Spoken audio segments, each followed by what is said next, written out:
श्रीगुरुभ्यो नमः। सृष्टिस्थित्यप्येह नियतिदृशितमो बन्धमोक्षाश्च यस्मात् अस्य श्रीब्रह्मरुद्रप्रभृतिसुरनरद्वेषशत्रुवात्मकस्य विष्णोर्व्यस्ता समस्ता सकलगुणनिधिः सर्वदोषव्यपेतः पूर्णानन्दो व्ययो यो गुरुरपि परमः चिन्तयेत्तं महान्तम् जन्माद्यस्य यतोन्मयादितरतश्चार्तेष्वभिज्ञस्वराट् तेने ब्रह्महृदाय आदिकवये मुह्यन्ति यं सूरयः तेजो वारिमृदां यथा विनिमयो यत्र त्रिसर्गो मृषा धाम्ना स्वेन सदा निरस्तकुहकं सत्यं परं धीमहि नारायणं नमस्कृत्य नरं चैव नरोत्तमं देवीं सरस्वतीं व्यासं ततो जयमुदीरयेत् कृष्णाय वासुदेवाय हरये परमात्मने प्रणतः क्लेशनाशाय ಗೋವಿಂದಾಯ ನಮೋ ನಮಃ. ಶ್ರೀಮದ್ಭಾಗವತ ತೃತೀಯ ಸ್ಕಂದ ದ್ವಾದಶೋಧ್ಯಾಯದಲ್ಲಿ 13ನೇ ಶ್ಲೋಕ. ಗ್ರಹರ್ಕ್ಷ ತಾರಾ ಚಕ್ರಸ್ಥಃ ಪರಮಾತ್ಮನ ಜಗತ್ ಸಂವತ್ಸರಾವರ್ತನೇನ ಹರಿಯೇತ್ಯನಿಮಿಷೋ ವಿಭುಃ. ಅಂದ್ರೆ ಹಿಂದೆ ನೋಡಿ, ಪರಮಾಣು ಕಾಲ ಹಾಗೆ ಅಂದ್ರೆ ಅದು ಒಂದು ರೀತಿಯಾದ ಭ್ರಮೆ. ಅಂದ್ರೆ ಸೂಕ್ಷ್ಮವಾದ ಪದಾರ್ಥಗಳು ಇದ್ರೂ ಕೂಡ ಸೂಕ್ಷ್ಮವಾದ ಪದಾರ್ಥ ಅವಯವಗಳು ಇಲ್ಲದೆ ಕಾಣಿಸುವುದು ಹಾಗೆ ಅಂತ. ಅದನ್ನ ಪರಮಾಣು ಕಾಲವನ್ನ ಪರಮಾತ್ಮ ನಿಯಮನ ಮಾಡ್ತಾನೆ. ಅದರಿಂದ ಅಂತ ದೇವರಿಗೆ ಹೆಸರು, ಆ ಕಾಲಕ್ಕೂ ದೇವರ ಹೆಸರು. ಯಾಕೆ? ಅವನೇ ನಿಯಮನ ಮಾಡುವುದರಿಂದ. ಅದೇ ತರ ಎಲ್ಲ ಇಟ್ಕೋಬೇಕು. ಎರಡು ಪರಮಾಣು ಸೇರಿದ್ದು ದ್ವ್ಯಣುಕ ಕಾಲ, ದ್ವ್ಯಣುಕ ಕಾಲ ಸೇರಿದ್ದು ಒಂದು ತ್ರ್ಯಣುಕ ಕಾಲ, 3 ತ್ರ್ಯಣುಕ ಸೇರಿದ್ದು ಒಂದು ತ್ರುಟಿ, 3 ತ್ರುಟಿ ಒಂದು ವೇದ, 3 ವೇದ ಒಂದು ಲವ, 3 ಲವ ಒಂದು ನಿಮಿಷ, 3 ನಿಮಿಷ ಒಂದು ಕ್ಷಣ, 15 ಕ್ಷಣ, 5 ಕ್ಷಣ ಒಂದು ಕಾಷ್ಠ, 15 ಕಾಷ್ಠ ಒಂದು ಲಘು, 15 ಲಘು ಒಂದು ನಾಡಿಕಾ ಅಥವಾ ಗೆಳಿಗೆ ಅಂತ, 2 ಗೆಳಿಗೆ ಸೇರಿ ಒಂದು ಮುಹೂರ್ತ, 6 ಗೆಳಿಗೆ ಸೇರಿ ಒಂದು ಪ್ರಹರ ಅಂತ ಕರೀತಾರೆ. ಅದು ದಿವಸದ 1/5 ಅಂತ ಹೇಳ್ತಾರೆ. 7 ಅಥವಾ 8 ಗಳಿಗೆಗಳು ಸೇರಿದ್ದು ಒಂದು ಯಾಮ ಹಾಗೆ ಅಂತ ಕರೀತಾರೆ. ಅದನ್ನ ದಿವಸ ಅಥವಾ ರಾತ್ರಿಯ ಕಾಲು ಭಾಗ 1/4 ಅಂತ ಕರಿತೀವಿ.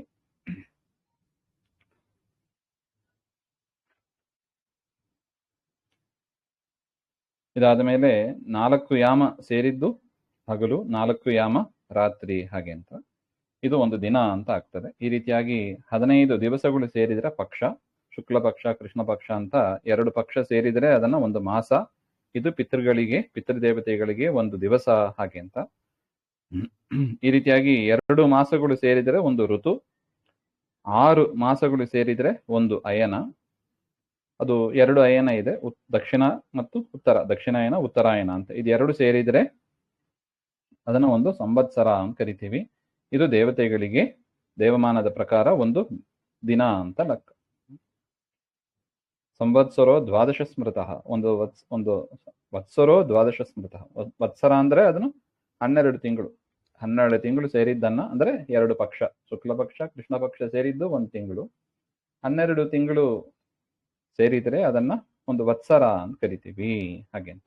ಈ ರೀತಿಯಾಗಿ ಸಂವತ್ಸರ ಶತಂ ನೃಣಾಂ, 100 ವರ್ಷ ಕಳೆದರೆ ಮನುಷ್ಯರ ಆಯುಷ್ಯ, ಆಯುರ್ಮಾನ ಹಾಗೆ ಅಂತ ಇಷ್ಟು ವಿಚಾರ ಹಿಂದೆ ನಾವು ನೋಡಿದ್ದೀವಿ. ಆದಿತ್ಯಾದಿ ಜ್ಯೋತಿಶ್ಚಕ್ರಂ ಪರಮಾಣ್ವಾದಿ ಕಾಲೋವ ಸ್ವಪರಿಭ್ರಮೇಣೈವ ನೃಣಾಂ ಆಯುಃ ಪ್ರವರ್ತೇತಿ ಇತ್ಯಾಹ. ಈ ಆದಿತ್ಯಾದಿ ಜ್ಯೋತಿರ್ಮಂಡಲದಲ್ಲಿ ಇರತಕ್ಕ ಆ ಗ್ರಹಗಳ ಚಲನೆ, ಗ್ರಹಗಳು ಅಂದ್ರೆ ಅದು ಸಂಚಾರ ಆಗ್ತಾ ಇರುತ್ತವೆ. ಅದು ಆ ಚಲನೆ ಇದಲ್ಲ ಅದು, ಅಥವಾ ಪರಮಾಣುವಿಂದ ಪ್ರಾರಂಭ ಮಾಡಿ ಅದೇನು ಕಾಲಚಕ್ರ ತಿರುಗ್ತಾ ಇರುತ್ತದೆ ನೋಡಿ, ಆ ಕಾಲಚಕ್ರ ಇದೇನೋ ಆಟೋಮೆಟಿಕ್ ಆಗಿ ಗ್ರಹಗಳಾಗಲಿ ಕಾಲಗಳಾಗಲಿ ಮುಂದೆ ಹೋಗ್ತಾ ಇದೆ ಅಂತ ತಿಳಿಬೇಡಿ ಅಂತಾರೆ.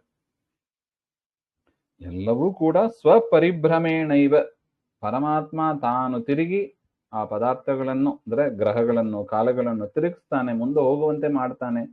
ಅದರಿಂದ ಅವುಗಳು ತಿರುಗ್ತಾ ಇರುವುದರಿಂದ ನೃಣ ಆಯುಹು ಪ್ರವರ್ತಯತಿ, ಅದರಿಂದ ಮನುಷ್ಯರ ಆಯುರ್ಮಾನ ನಡೀತದೆ. ಮನುಷ್ಯರ ಆಯುಷ್ಯ ಅಂದ್ರೆ ಆ ರೀತಿಯಾಗಿ ನಡೀತದೆ. ಅದು ಪರಮಾತ್ಮನ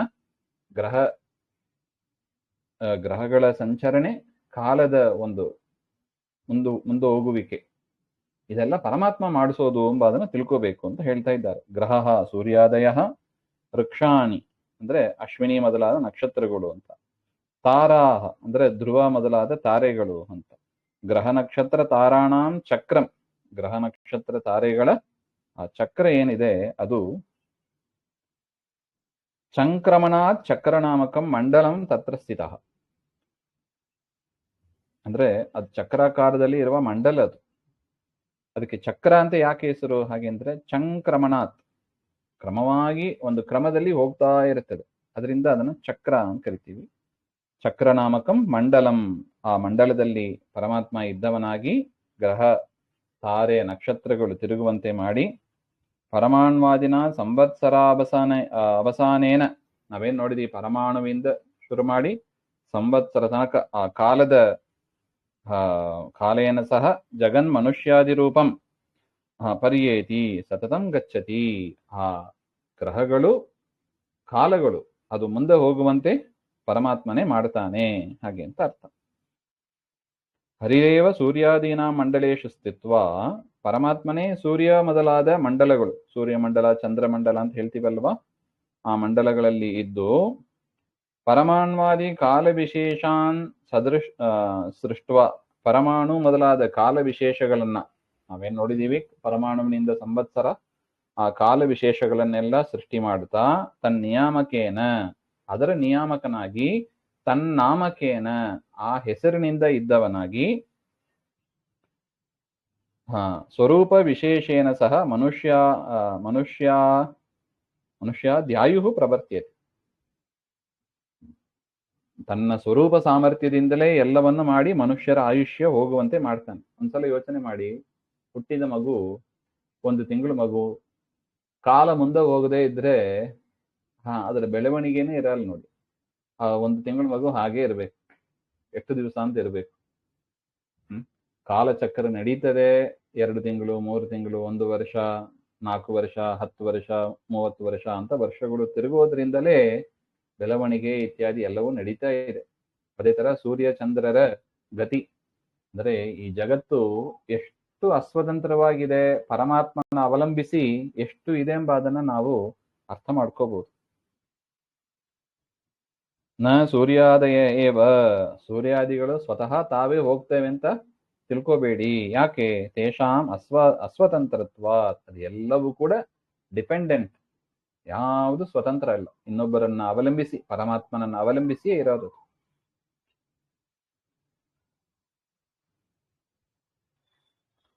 ಅನಿಮಿಷ ಶಬ್ದ ವ್ಯಾಖ್ಯಾನ ಉತ್ತರತ್ರ ಭವಿಷ್ಯತಿ, ವಿಭು ಸಮರ್ಥ ಅಂತ ಅರ್ಥ. ಪರಮಾತ್ಮನೇ ಸಮರ್ಥ. ಇದನ್ನೆಲ್ಲ ದೇವರಿಗೆ ಸಾಮರ್ಥ್ಯ ಇದೆಯಾ ಅಂತ ಕೇಳಬೇಡಿ. ದೇವರು ಅದಕ್ಕೆ ಭಾಗವತದಲ್ಲಿ ವಿಭುಹು ಅಂತ ಮೈತ್ರೇಯರು ಆ ಪದವನ್ನು ಹಾಕಿದ್ದಾರೆ. ಪರಮಾತ್ಮ ಸರ್ವ ಸಮರ್ಥನಾಗಿ ಸ್ವತಂತ್ರ ಶಕ್ತಿಯಾಗಿ ಎಲ್ಲವನ್ನು ಮಾಡ್ತಾನೆ. ಅನೇನ ಗ್ರಹಾದೀನಾಂ ಅಸ್ವಾತಂತ್ರ್ಯಂ ಸೂಚಯ, ಪರಮಾತ್ಮ ವಿಭು ಹಾಗೆ ಅಂದ್ರೆ ಸರ್ವ ಸಮರ್ಥ ಅಂತ ಆದರೆ ಚಕ್ರ ಸೂರ್ಯ ಚಂದ್ರಾದಿಗಳು ಎಲ್ಲರೂ ಕೂಡ ಅಸಮರ್ಥರು ಅಂತ ಆದ್ರು ನೋಡಿ, ತಮ್ಮ ಕೆಲಸ ಮಾಡೋದಕ್ಕೆ ಅಸಮರ್ಥರು, ಪರಮಾತ್ಮನ ಸಹಾಯ ಬೇಕು. ಆತರ ಇನ್ನು ಸಂವತ್ಸರ ಪರಿವತ್ಸರ ಇಡಾವತ್ಸರ ಏವಚ ಅನುವತ್ಸರೋ ವತ್ಸರಶ್ಚ ವಿದುರೈವ ಪ್ರಭಾಷ್ಯತೆ. ಎಷ್ಟು ಚೆನ್ನಾಗಿದೆ ನೋಡಿ. ಉತ್ತರೀತ್ಯ ಕಾಲವಿಶೇಷ ವಾಚಕ ಪರಮಾನ್ವಾದಿ ಶಬ್ದವಾಚ್ಯ ಹರಿರೇವ ಇತ್ಯತ್ರ ಯುಕ್ತಿಮಾಹ ಸಂವತ್ಸರ ಇತಿ. ಈ ಕಾಲ ವಿಶೇಷ ವಾಚಕನಾಗಿ ಪರಮಾಣುವಿನಿಂದ ಶುರು ಮಾಡಿ ಈ ವತ್ಸರ ತನಕ ಏನು ನಾವು ಹೆಸರುಗಳನ್ನು ನೋಡಿದೀವಿ, ಆ ಶಬ್ದದಿಂದ ವಾಚ್ಯನಾದವ ಅದು ಪರಮಾತ್ಮನೇ ಹಾಗೆ ಅಂತ ಎಷ್ಟು ಚೆನ್ನಾಗಿ ಆಚಾರ್ಯರ ತಾತ್ಪರ್ಯದಲ್ಲಿ ಹೇಳ್ತಾರೆ ನೋಡಿ.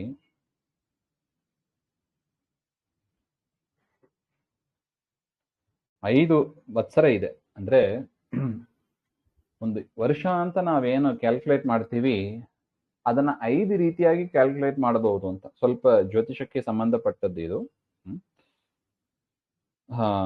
ಸಂವತ್ಸರ, ಪರಿವತ್ಸರ, ಇಡಾವತ್ಸರ, ಅನುವತ್ಸರ, ವತ್ಸರ ಹಾಗೆ ಅಂತ. ನಾವು ಈಗ ಏನು ಬಳಸ್ತೀವಿ ಪರಾಭವನಾಮ ಸಂವತ್ಸರೇ ಅಂತ ಹೇಳ್ತೇವೆ ನಾವು. ನಾವು ಬಳಸೋದು ಸಂವತ್ಸರ. ಸಂವತ್ಸರ ಅಂದರೆ ಏನು, ಪರಿವತ್ಸರ ಅಂದರೆ ಏನು, ಇಡಾವತ್ಸರ ಅಂತ ಒಂದು ವರ್ಷಕ್ಕೆ ಹೆಸರು. ಅದನ್ನೆಲ್ಲ ಇಲ್ಲಿ ಆಚಾರ್ಯರು ಭಾಗವತದಲ್ಲಿ ಇದೆ. ಅದನ್ನ ಬ್ರಹ್ಮತರ್ಕದ ವ್ಯಾಖ್ಯಾನವನ್ನು ಇಟ್ಟುಕೊಂಡು ಅದರ ಅರ್ಥವನ್ನು ತಿಳಿಸಿಕೊಡ್ತಾ ಇದ್ದಾರೆ. ಇಡಾವತ್ಸರ ಅಂತ ಒಂದು. ಇಡಾವತ್ಸರ ಅಂದ್ರೆ ಏನು ಹಾಗೆಂದ್ರೆ ನಕ್ಷತ್ರ ದ್ವಾದಶೆ ಸ್ಥಿತ ಹಾಗೆಂದು ಕರೀತಾರೆ. ಅಂದ್ರೆ ನಕ್ಷತ್ರಗಳು ವರ್ಷ ಅಂತ ಅಂದ್ರೆ 27 ನಕ್ಷತ್ರಗಳು ಅದು ಕಳೆದರೆ ಅದನ್ನ ಒಂದು ಮಾಸ ಅಂತ ಕರಿತೀವಿ. 27 ನಕ್ಷತ್ರ ಇದೆ. 27 ನಕ್ಷತ್ರ ಚಂದ್ರನ ಹತ್ರ ಸೂರ್ಯನ ಹತ್ರ ಬಂದು ಹೋಗ್ತಾ ಇರುತ್ತವೆ. ಅದನ್ನ ನಾವು ಇವತ್ತಿನ ನಕ್ಷತ್ರ ಅಂತ ನಾವು ಹೇಳ್ತೀವಿ. ಆ ರೀತಿಯಾಗಿ 27 ನಕ್ಷತ್ರಗಳು ಮುಗಿದ್ರೆ ಅದನ್ನ ಒಂದು ಮಾಸ ಅಂತ ಕರಿತೀವಿ. ಈ ರೀತಿಯಾಗಿ ನಕ್ಷತ್ರಗಳ ಗತಿಯನ್ನು ಇಟ್ಟುಕೊಂಡು ಮಾಸವನ್ನ ನಿರ್ಣಯ ಮಾಡಿ ಆ ರೀತಿಯಾಗಿ 12 ತಿಂಗಳು ಕಳೆದರೆ ಅದನ್ನ ಒಂದು ಇಡಾವತ್ಸರ ಅಂತ ಕರಿತೀವಿ. ಬೇಸ್ ಕ್ಯಾಲ್ಕುಲೇಷನ್ ಹೇಗೆ, ನಕ್ಷತ್ರಗಳ ಗತಿಯನ್ನು. ಈಗ ನಾವು ನೋಡ್ತಾ ಇರೋದು ಚಂದ್ರನ ಗತಿ ಇಟ್ಕೊಂಡು. ನಕ್ಷತ್ರಗಳ ಗತಿಯನ್ನು ಇಟ್ಟುಕೊಂಡು ನಾವು ನೋಡಿದರೆ 27 ಮಾಸ ಬರ್ತದೆ. ಯಾಕಂದ್ರೆ 27 ನಕ್ಷತ್ರಗಳು ಇರೋದು. ಅದನ್ನ ಇಟ್ಟುಕೊಂಡು ವರ್ಷವನ್ನ ಕ್ಯಾಲ್ಕುಲೇಟ್ ಮಾಡಿದರೆ ಅದನ್ನ ಇಡಾವತ್ಸರ ಅಂತ ಕರೀತಾರೆ. ಇನ್ನು ತಿಥೀನಾಂ ದ್ವಾದಶ ವರ್ತೆ ಯೋ ಹರಿಹಿ ಸಹ ಅನುವತ್ಸರ. ಹಾಗೆ ತಿಥೀನಾಂ ತಿಥಿಗಳು ನೋಡಿ, ಚಂದ್ರನ ಗತಿಯನ್ನು ಇಟ್ಟುಕೊಂಡು ಕ್ಯಾಲ್ಕುಲೇಟ್ ಮಾಡಿದರೆ ನಾವು ಅದನ್ನೇ ಬಳಸೋದು. ಅಂದ್ರೆ ಅಮಾವಾಸ್ಯೆ ಟು ಅಮಾವಾಸ್ಯೆ ಅಂತ ಲೆಕ್ಕ. ಆದರೆ 1 ತಿಂಗಳು ಮುಗೀತು ಹಾಗೆ. ಅಂದ್ರೆ ಪ್ರತಿಪತ್ ಅಮಾವಾಸ್ಯೆ ಬಳಿಕ ಬರುವ ಪ್ರತಿಪತ್ತು ಅಲ್ಲಿಂದ ಪ್ರಾರಂಭ ಮಾಡಿ, ಅಂದ್ರೆ ಶುಕ್ಲ ಪಕ್ಷ ಪ್ರತಿಪತ್ತಿಂದ ಅಮಾವಾಸ್ಯೆ ತನಕ ಬರತಕ್ಕ ಅದು ಒಂದೊಂದು ತಿಥಿಗಳು ಬರ್ತದೆ ನೋಡಿ. ಅದನ್ನು ನಾವು ಹೇಳ್ತೀವಿ ಪ್ರತಿಪತ್ತು, ದ್ವಿತೀಯ, ತೃತೀಯ ಅಂತ. ಈ ರೀತಿಯಾಗಿ 30 ತಿಥಿಗಳು ಬರುತ್ತವೆ. ಅದನ್ನೇ ನೋಡಿ, ಕೃಷ್ಣ ಪಕ್ಷ, ಶುಕ್ಲ ಪಕ್ಷ ಹಾಗೆ ಅಂತ. ಆ ರೀತಿಯಾಗಿ ಕಳೆಯೋದು ಒಂದು ಮಾಸ ಹಾಗೆ ಅಂತ. ಇದನ್ನ ಏನ್ ಕರೀತಾರೆ, ಈ ರೀತಿಯಾಗಿ 12 ಮಾಸಗಳು ಕಳೆದರೆ ಅದನ್ನ ಅನುವತ್ಸರ ಅಂತ ಕರೀತಾರೆ. ಅನುವತ್ಸರ. ಇನ್ನು ವತ್ಸರ ಅಂತ ಯಾವ್ದು ಕಳೀತಾರೆ ಹಾಗೆಂದ್ರೆ ವತ್ಸರೋ ಯಹ ಸ್ಥಿತಃ ತು ಅನ್ನಾಂ ಷಷ್ಟ್ಯುತ್ತರ ಶತತ್ರಯೇ. ಅದು ಏನೇ ಸೂರ್ಯ ಚಂದ್ರ ಗತಿ ಇರಲಿ, 360 ದಿವಸ ಅಂದ್ರೆ 360 ಹಗಲು ರಾತ್ರಿಗಳು ಬಂದು ಹೋದರೆ ಸಾಕು, ಅಷ್ಟೇ. ಅದನ್ನ ವತ್ಸರ ಅಂತ ಕರೀತಾರೆ.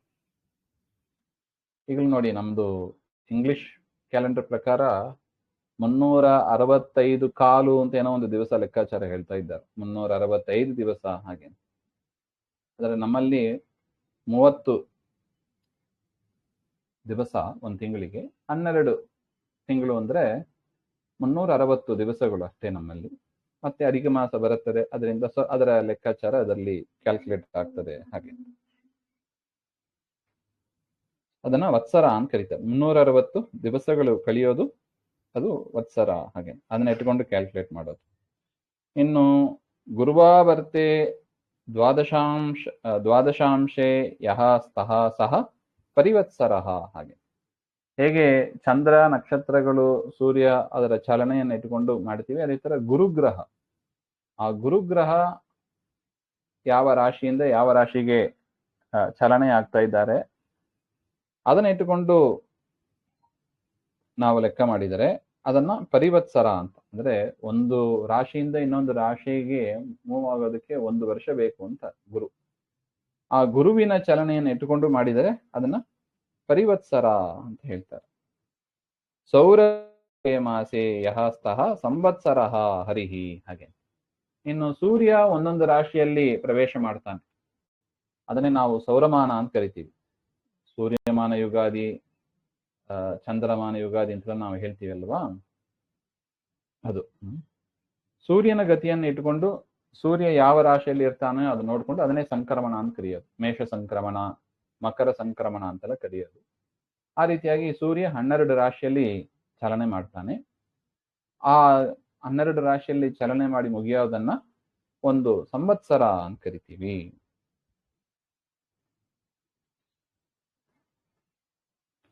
ಏವಂ ಸ ಕಾಲನಾಮಾಪಿ ಕಾಲಸ್ಥಃ ಪರಮೇಶ್ವರಃ ಇತಿ ಬ್ರಹ್ಮತರ್ಕೆ. ಹಾಗೆ ಈ ರೀತಿಯಾಗಿ ಇಡಾವತ್ಸರ, ಅನುವತ್ಸರ, ವತ್ಸರ, ಪರಿವತ್ಸರ, ಸಂವತ್ಸರ ಅಂತ 5 ಟೈಪ್ಸ್ ಆಫ್ ಇಯರ್ಸ್ ನಮ್ಮ ಕ್ಯಾಲೆಂಡರ್ ಅಲ್ಲಿ ಇದೆ. ಹಾಗೆ ಅಂತ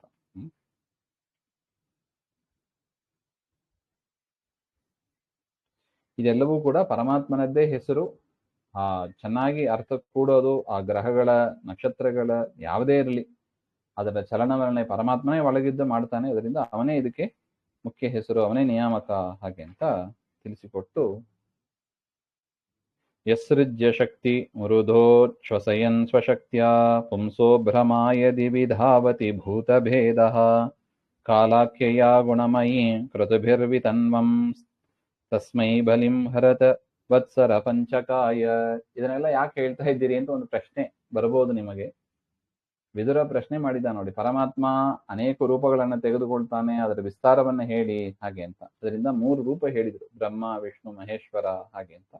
ಮತ್ತೆ ಕಾಲದ ವಿವರವನ್ನು ಹೇಳಿ ಅಂತ ಹೇಳಿದಾಗ ಆ ಕಾಲದ ವಿಭಾಗ, ಅದಕ್ಕೆ ನಿಯಾಮಕನಾದ ಪರಮಾತ್ಮನ ಹೆಸರು ಏನು, ಕಾಲದ ಹೆಸರೇ ಪರಮಾತ್ಮನ ಹೆಸರು, ಅದನ್ನೆಲ್ಲ ಇಷ್ಟು ವಿಸ್ತಾರವಾಗಿ ವಿದುರನ ಪ್ರಶ್ನೆಯನ್ನ ಆಧರಿಸಿ ಮೈತ್ರೇಯರು ಈ ಉತ್ತರಗಳನ್ನೆಲ್ಲ ಹೇಳ್ತಾ ಇದ್ದಾರೆ ಹಾಗೆ ಅಂತ.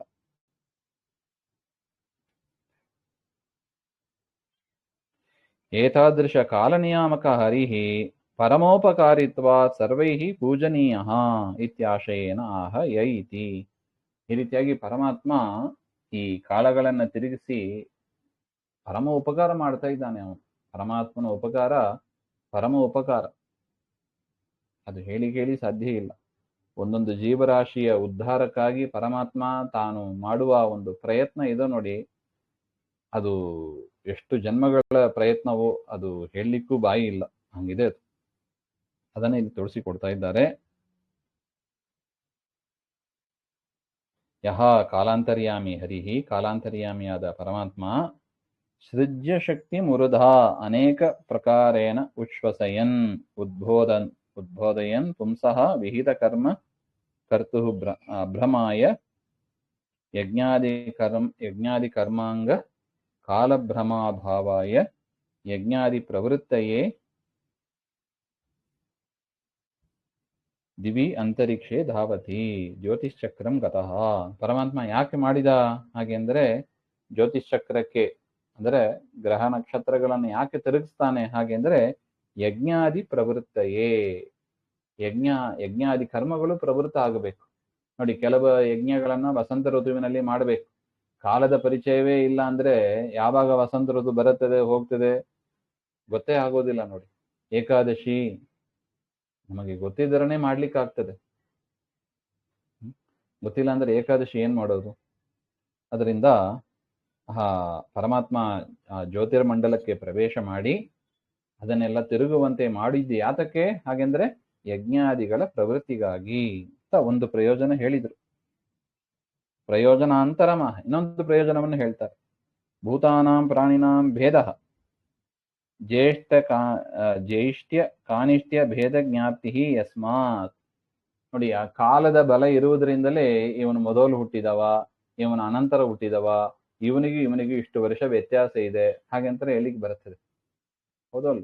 ಇಲ್ಲದಿದ್ರೆ ಕಾಲನೇ ಇಲ್ಲ ಅಂತ ಇಟ್ಟುಕೊಳ್ಳಿ, ಕ್ಯಾಲೆಂಡರೇ ಇಲ್ಲ ಅಂದ್ರೆ ಪರಿಸ್ಥಿತಿ ಹೇಗಿರೋದು? ಯಾರು ದೊಡ್ಡವರು ಚಿಕ್ಕವರು ಏನೋ ವ್ಯತ್ಯಾಸನೇ ಗೊತ್ತಾಗಿರೋದಿಲ್ಲ. ಅವ್ರು ರೂಪ ಇಟ್ಟುಕೊಂಡು ಇವ್ರು ದೊಡ್ಡವರು ಸಣ್ಣವರಂತ ಬೇಕಾದ್ರೆ ಹೇಳ್ಬಹುದಾ ಏನೋ, ಅದು ಕೂಡ ಕಷ್ಟ ಇದೆ. ಅದು ಇನ್ನೊಂದು ಪ್ರಯೋಜನ ಅಂತ ಹೇಳ್ತಾರೆ. ಜ್ಯೈಷ್ಠ್ಯ ಕಾನಿಷ್ಠ್ಯ ಭೇದ ಜ್ಞಾಪ್ತಿ ಯಸ್ಮಾತ್. ಇವನು ದೊಡ್ಡವನು ಸಣ್ಣವನು ಅಂತ ಆ ಏಜ್ ಅದು ಪರಿಚಯ ಮಾಡಿಸಿಕೊಡುವುದಕ್ಕಾಗಿಯೂ ಪರಮಾತ್ಮ ಜ್ಯೋತಿಷ್ ಚಕ್ರವನ್ನ ಪ್ರವೇಶ ಮಾಡಿದ. ಜ್ಯೋತಿಚಕ್ರಂ ಗತಃ ಕಾಲಾಖ್ಯಯ ಸ್ವಶಕ್ತಿಯ ಇತ್ಯನ್ಮಯ. ಆ ಕಾಲ ಎನ್ನತಕ್ಕ ತನ್ನ ರೂಪ. ಇದು ಕಾಲ ಅಂದ್ರೆ ಬೇರೆ ಯಾರ್ದು ತಿಳ್ಕೋಬಾರದು. ಕಾಲ ಅಂದ್ರೆ ಪರಮಾತ್ಮನೇ, ಅವನೇ ಕಾಲದ ಗ್ರಹ ನಕ್ಷತ್ರಗಳ ಒಳಗಿದ್ದು ತಿರುಗಿಸಿ ಕಾಲ ತಿರುಗುವಂತೆ ಮಾಡ್ತಾನೆ, ಕಾಲಚಕ್ರ ತಿರುಗುವಂತೆ ಮಾಡ್ತಾನೆ. ಯಾವುದರಿಂದ? ಸ್ವರೂಪ ಶಕ್ತಿಯ ಸಹಕಾರಿ ಶಕ್ತಿಯ ಚ ಇತ್ಯರ್ಥ. ಮತ್ತೆ ಇನ್ನೊಂದು ಪ್ರಯೋಜನವನ್ನು ಹೇಳ್ತಾರೆ, ಗುಣಮಯಿ ಇತಿ ಕ್ರತುಭಿಃ ಸ್ವಪ್ರಜ್ಞಾಭಿಃ ಸತ್ವಾದಿಮಯೀಂ ಪ್ರಕೃತಿಂ ವಿತನ್ಮನ್ ವಿಸ್ತಾರೇನ್ ಸೃಷ್ಟಿಕಾಲೇ ರಜೋಮಯೀಂ ಸ್ಥಿತಿಕಾಲೇ ಸತ್ವಮಯೀಂ ಸಂಹಾರಕಾಲೇ ತಮೋಮಯೀಂ ವಿಸ್ತಾರಯನ್ ಯಹ ವರ್ತತೆ ತಸ್ಮೈ. ಹಾಗೆ ಇನ್ನು ನೋಡಿ, ಇದು ಸೃಷ್ಟಿಕಾಲ ಅಂತ ಆಗಬೇಕು. ಇಲ್ಲಾಂದ್ರೆ ದೇವರಿಗೆ ದೇವರಿಗೆ ಗೊತ್ತಿರುತ್ತದೆ, ಆದರೆ ಸೃಷ್ಟಿ ಆಗಬೇಕು ಅಂತ ಅದಕ್ಕೊಂದು ಸೂಟಬಲ್ ಟೈಮ್ಗಾಗಿ ದೇವರು ಕಾಯ್ತಾನೆ ನೋಡಿ. ತನ್ನದೇ ರೂಪ, ಕಾಲದ ರೂಪ ಇದು ಸೃಷ್ಟಿಕಾಲ. ಸೃಷ್ಟಿಕಾಲದಲ್ಲಿ ರಜೋಗುಣವನ್ನ ಸ್ವೀಕಾರ ಮಾಡಬೇಕು.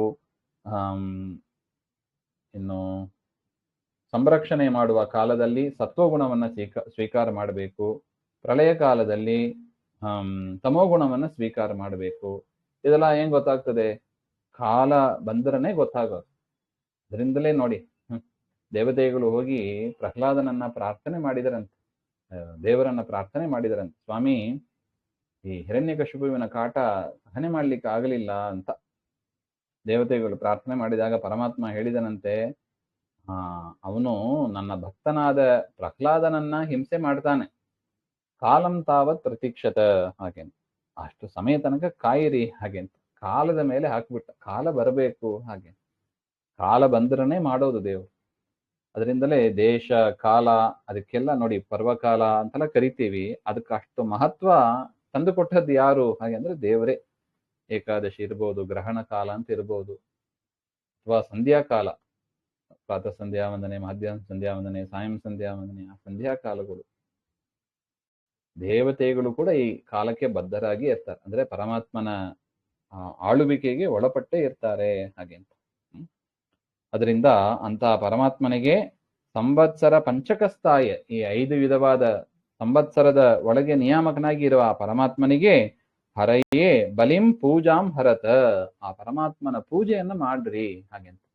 ಶ್ರವಣಂ ಕೀರ್ತನಂ ವಿಷ್ಣು ಅಂತ ಏನ್ ಹೇಳ್ತಾರೆ ಪ್ರಹ್ಲಾದರು, ಅದೇ ರೀತಿಯಾಗಿ ಪರಮಾತ್ಮನ ಪೂಜೆಯನ್ನ ನಾವು ಮಾಡ್ಬೇಕು. ಯಾಕೆ ಇಷ್ಟು ಉಪಕಾರ ಮಾಡ್ತಾನೆ ನೋಡಿ ಪರಮಾತ್ಮ.